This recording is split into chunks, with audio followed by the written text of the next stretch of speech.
When you made the decision to go and be employed in your father's school, which had also been the school where you were educated, did you know then that that was a life decision, or did it just seem something you would try? Was it tentative, or was it already clearly in your mind going to be your career?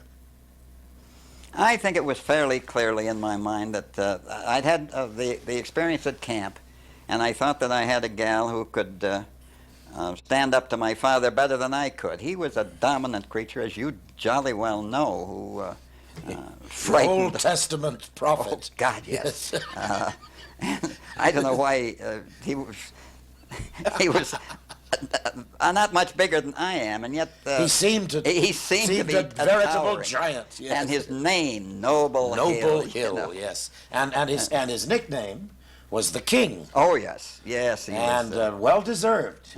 He was every inch a king. God, wasn't he though?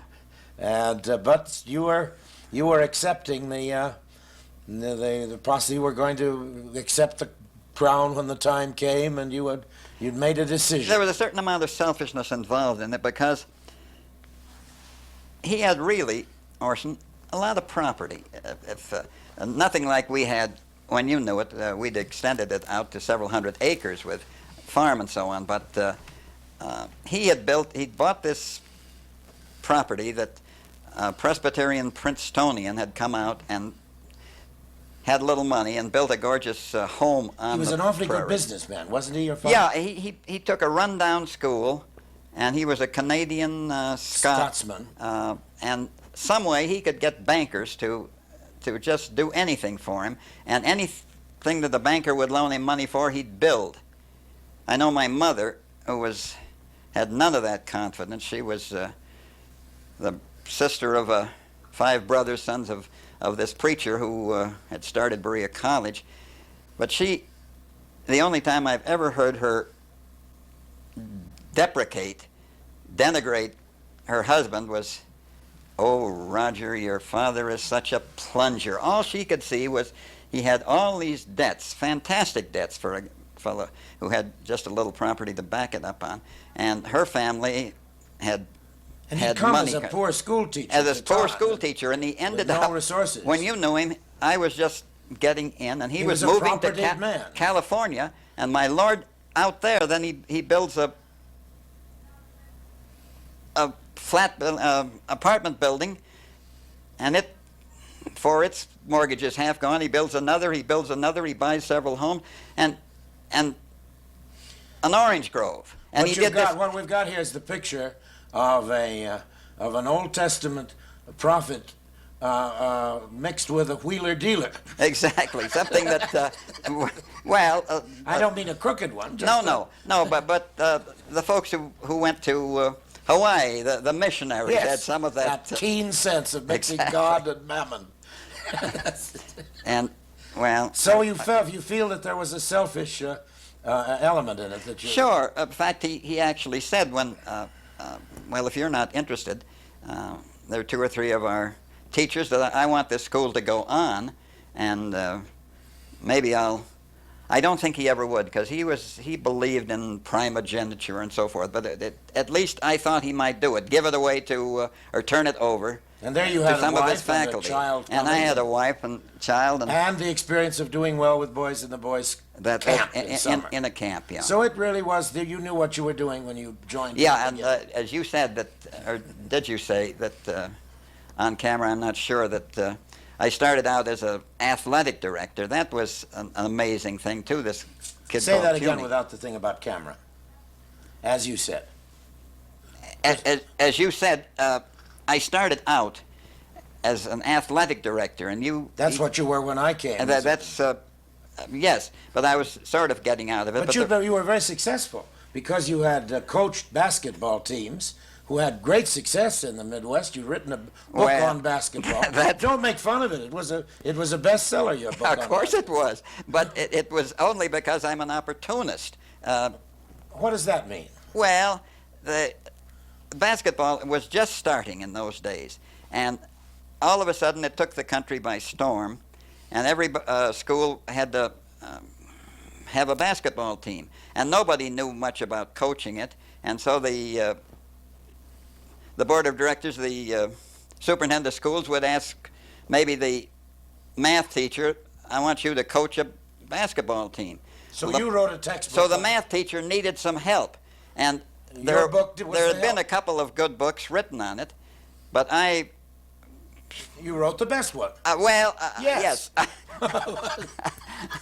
I synthesized some of their stuff and made it a little more peppy, and it sold better than any of it. You had a great success with that, and you also had another venture much later, by the time I knew you, when you developed a system having to do with what? With a navigational aid. No, that's way later. When I'm saying later. I said yeah, later. that was actually during. We're not talking chronology now. I'm talking about what you've done, apart from. Well, I was always interested in navigation. My father. But never mind why. Me. You did a navigational aid. That was only used during the war. Yes. But it was used by the Navy during the war. Oh, of course. But then they were having to train these 90-day wonders and turn. So there you are, the author of a best-selling book on basketball, and also of a. Come on, how would you describe that strange thing of yours for a navigational thing? What did it have to do with the stellar navigation? It was a little simplification of the star finder, and where you have to figure what's the best star. When about the only time you can take your star sights is just about 12 minutes. When the dusk is here, you've got to be able to see the sun and also see a star. Not see the sun. I mean, see the horizon, and you can't do that in the middle of the night. And you bring any star down to the horizon. Of course, if you bring by your device, you know which star to find to look for, and just approximately where it was, and you could do it quicker with this device. Well, why do you run that down? I don't run it down, except that there are other methods. If you know. Everybody nowadays is trying to learn navigation. It's the popular thing. And they know how many new things come out and whole new systems of it. So let's not go into navigation. But it still was an accomplishment in its time. That's like saying Columbus didn't do anything because we get across the ocean in a jet. That's right. But no, it was damn little. The only thing we ever did that accomplished something, and it was a real bestseller, was because of you. But that's a later story. No, it's not. What's that? We need to know about it is the school had a printing press, not what kind of a printing press. The basketball thing enabled the school to get enough money to enlarge their printing press, and then from that we had enough to print a series of Shakespeare texts. Which is what you and I did together. That's right, and we even printed them when after Harper's and Brothers took it over, but Harper Brothers buy their printing any place, and one of the deals we made was that they must let our kids continue. So that the Todd boys printed a Harper's textbook. Hundreds of thousands of Harper's textbooks, which with the help of Shakespeare. With the help of Shakespeare, or with the help of you mainly, because mainly I was always trying to get something to keep you busy and get you out of my hair. That is the most ridiculous theory I've ever heard. It happens to be true. You're telling me the reason that it wasn't because you were interested in a Shakespeare textbook, but merely because you were searching for some occupation for me, that's why it was done? Actually, no. It was, but the thing we did together before that was exactly that. It was during a summer vacation when I wanted to get you out of my hair, and we got you to go way up into Wisconsin to work on a play that theoretically we would do together. And we didn't do any basketball book until after you had written Marching Song, a play on John Brown that didn't have such a success. You wrote it with me. Why do you deny the authorship in this play? I wrote the first act and one or two other things and sent you away to just enough to get you started. It was the same thing. In other words, to get me out of your hair. Exactly, in the summertime. I could not sell my wares, and I could be a very lazy, carefree. This is a very unlikely story. I could be a carefree schoolmaster in the winter and do almost anything because I had a good faculty. But in the summer, I didn't have folks out looking for new. So you had to go out and get new Todd boys. Yeah, I was interfering with this. Very much. I see. And in order to free yourself of me, the Todd famous Mercury textbooks were born. No. As a means of getting you free to find Todd. Not at all. the marching song, a play about John Brown, was born. Ah. And that showed me how you like to be busy, and why not do something a little more important. And How long were our textbooks in use in the schools? Harper Brothers closed it and turned it over to No, don't tell that. Just answer Hill. that question. Let me. The longest that. No, don't overlap me. How long were our textbooks in use in the schools? I can only say that the longest that any textbook was ever used with a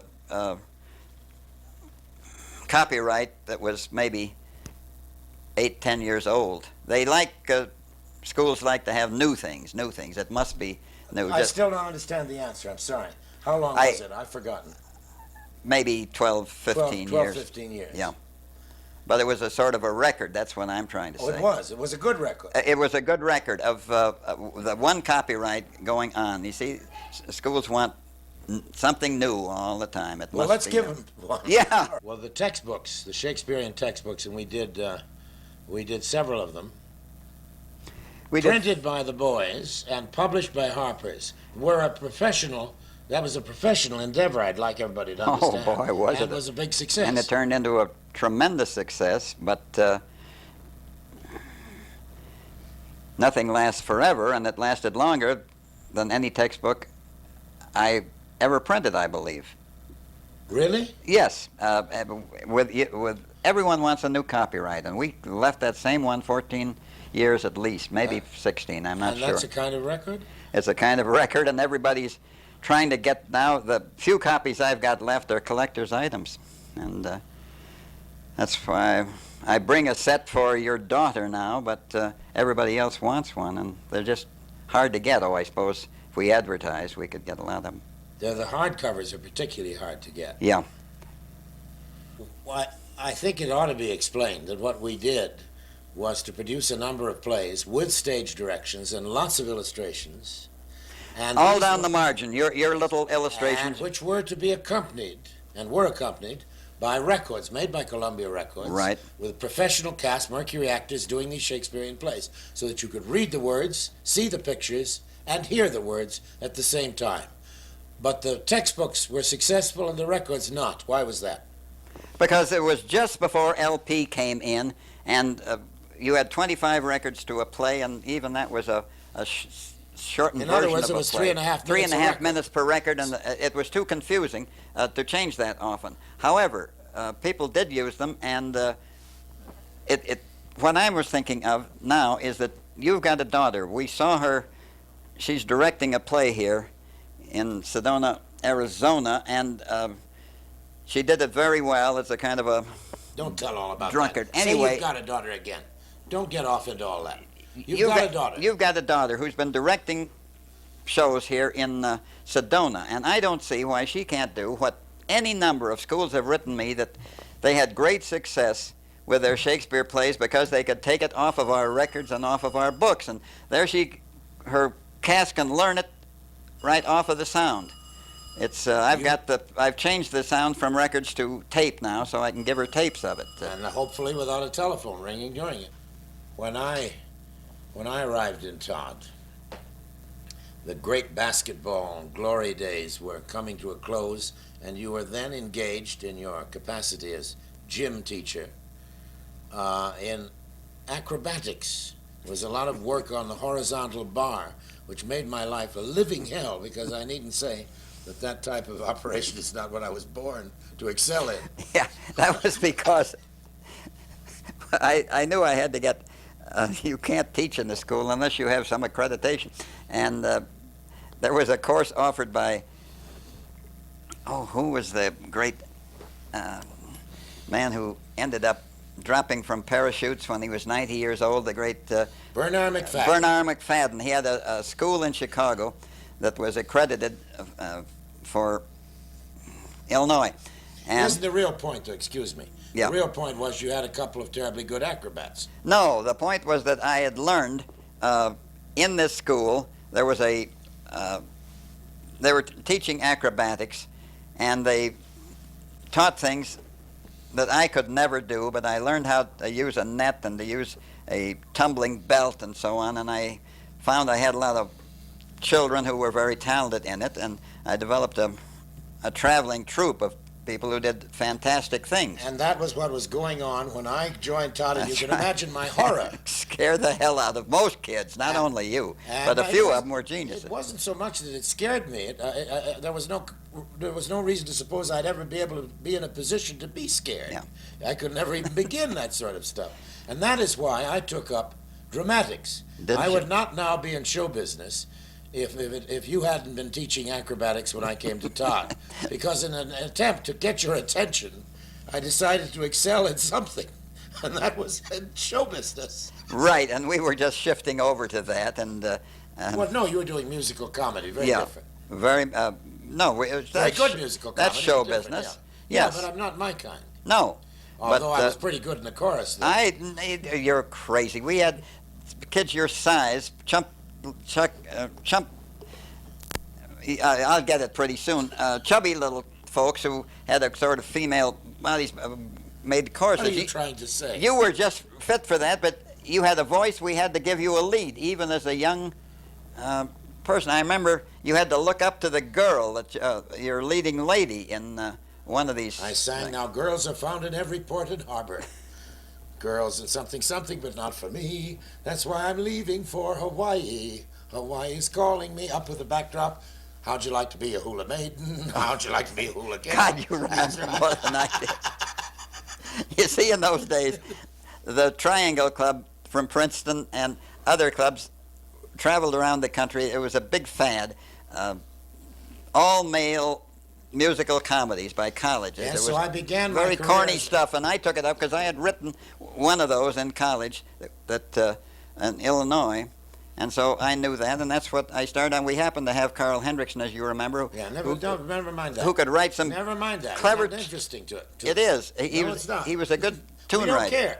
and we sold several. Yeah, but things. it's not. We can't go into that. Okay. I began my career in Todd as a transvestite, as a member of the chorus. But actually, my first professional appearance, or not professional, my first Todd appearance, was as Mary, the Mother of Jesus, in a tableau in Clover Hall. Yeah, and a little later, Jesus himself practically. Well, that was one by the time we were into heavy drama. Yeah, that was Servant in the House. Yes. It was really a great play and very popular in those Yeah, we days. did and it well. I know But you that was did a it couple well. of years later. Yeah. Was Todd School called the Todd Seminary when I joined it? I think so. Possibly. About I that. really think so. About that time. I think it went from seminary to school Yeah. about my second or third year. Yeah, it was a slightly embarrassing phrase to a lot of people who, a lot of boys who felt it was a sissy term, and I changed it. But I'm not sure that I changed it the year before you got there, or the year after. No, after. Okay. I'm pretty sure. And you took charge of it, total charge of it, in the middle of my last year. Possibly. That's I think. right. I Well, remember when it happened, and I remember the speech that went on about it. that's right. But total charge is a rather vague thing because he took these long vacations out into California, kind of testing this kid, Yes. see if he could take care of it. And the kid took over, and it became the Todd School, which is the Camelot to hundreds and hundreds of